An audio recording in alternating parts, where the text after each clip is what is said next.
আপনার কাছে এবার আমরা জানতে চাচ্ছিলাম, আমাদের এক ভাই জিজ্ঞেস করেছিলেন যে কয়েকটি ভাগের কথা তিনি বলেছেন যে মুসলমানদের ভিতরে বিভিন্ন ভাগ, মুসলমানের মধ্যে। তো আহলে হাদিস ভাইদের কথা বললেন যে তাদের বই তার হাতে এসছে এবং সেখানে তিনি দেখেছেন যে যারা সুন্নি আছেন তাদের কিছু আমল তুলে ধরা হয়েছে ভুল হিসাবে।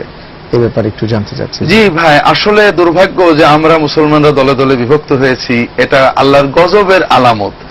আল্লাহ কোরআন কারিমে বলেছেন, আল্লাযীনা ফাররাকু দীনাহুম ওয়া কানু শিয়াআন লাস্তা মিনহুম ফি শাই, যারা তাদের দিনটাকে ভাগ ভাগ করেছে এবং নিজেরা গ্রুপ গ্রুপ দল দল হয়েছে, হে রাসূল আপনার সাথে তাদের কোনো সম্পর্ক নেই।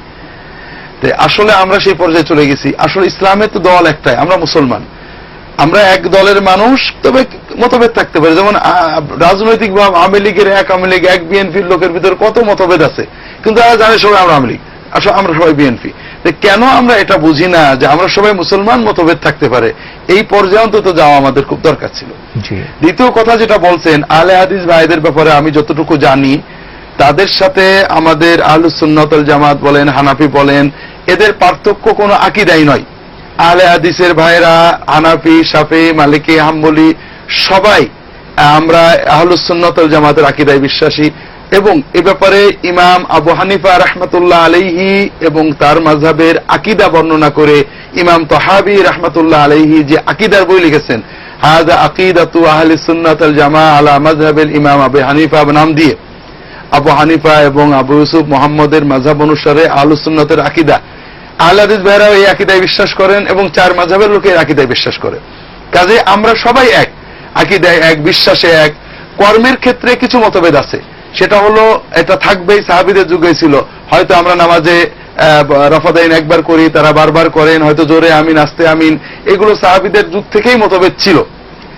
আহলে হাদিস ভাইদের প্রতি আমাদের অনুরোধ হলো যে আমরা দলগত না, হানাফিরা খারাপ, হানাফিরা বেদাত করে, হানাফিদের ভিতর বেদাত বেশি, এই ধরনের কথাগুলো নিঃসন্দেহে ভুল কথা, বাজে কথা।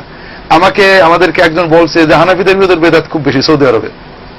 তখন আমরা তাকে প্রশ্ন করলাম যে মুহাম্মদ ইবনে আব্দুল ওয়াহাব রাহিমাহুল্লাহ যখন সৌদি আরবে আসলেন, তখন সৌদিরা নিশ্চয় হানাফি ছিল? বলে না, তারা হাম্বলি ছিল। তাহলে তাদের ভিতরে তো বেদাত ছিল কেন? কাজেই বেদাতের সম্পর্ক মাযহাবের সাথে নয়, বেদাতের সম্পর্ক মানুষের অজ্ঞতার সাথে।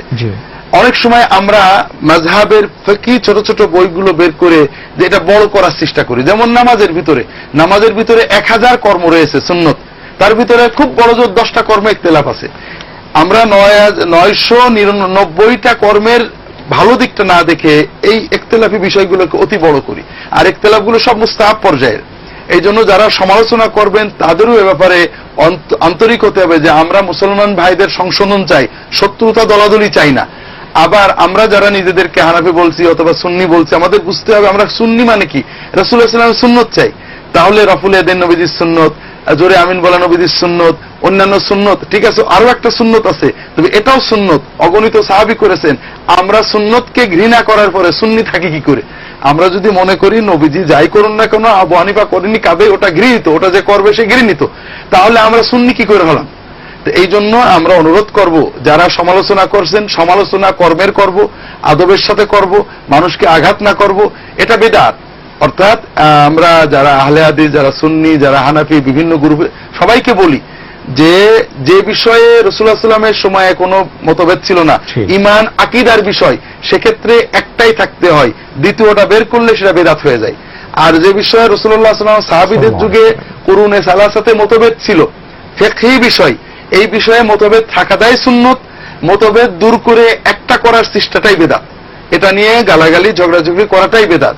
কাজে আমরা এ ব্যাপারে শালীন হই, পরিশীলিত হই, উম্মতের ভিতরে ফিতনা না বাঁধিয়ে উম্মতকে ঐক্যবদ্ধ করার চেষ্টা করি। আল্লাহ তৌফিক দান করুন। আমিন। মুহতারাম, আপনার খুব গুরুত্বপূর্ণ কথার জন্য আপনাকে অনেক অনেক ধন্যবাদ। আর এই ক্ষেত্রে আমার যে বিষয়টি মনে পড়ছে যে আসলে আমরা যেই কাজগুলোই করছি কাকে খুশি করার জন্য, যদি আল্লাহ সুবহানাহু ওয়া তাআলাকে খুশি করার জন্যই হয়, তাহলে আমাদের উদার মানসিকতার পরিচয় দিতে হবে সব দিক থেকে। সাহাবীরা উদার ছিলেন। জি।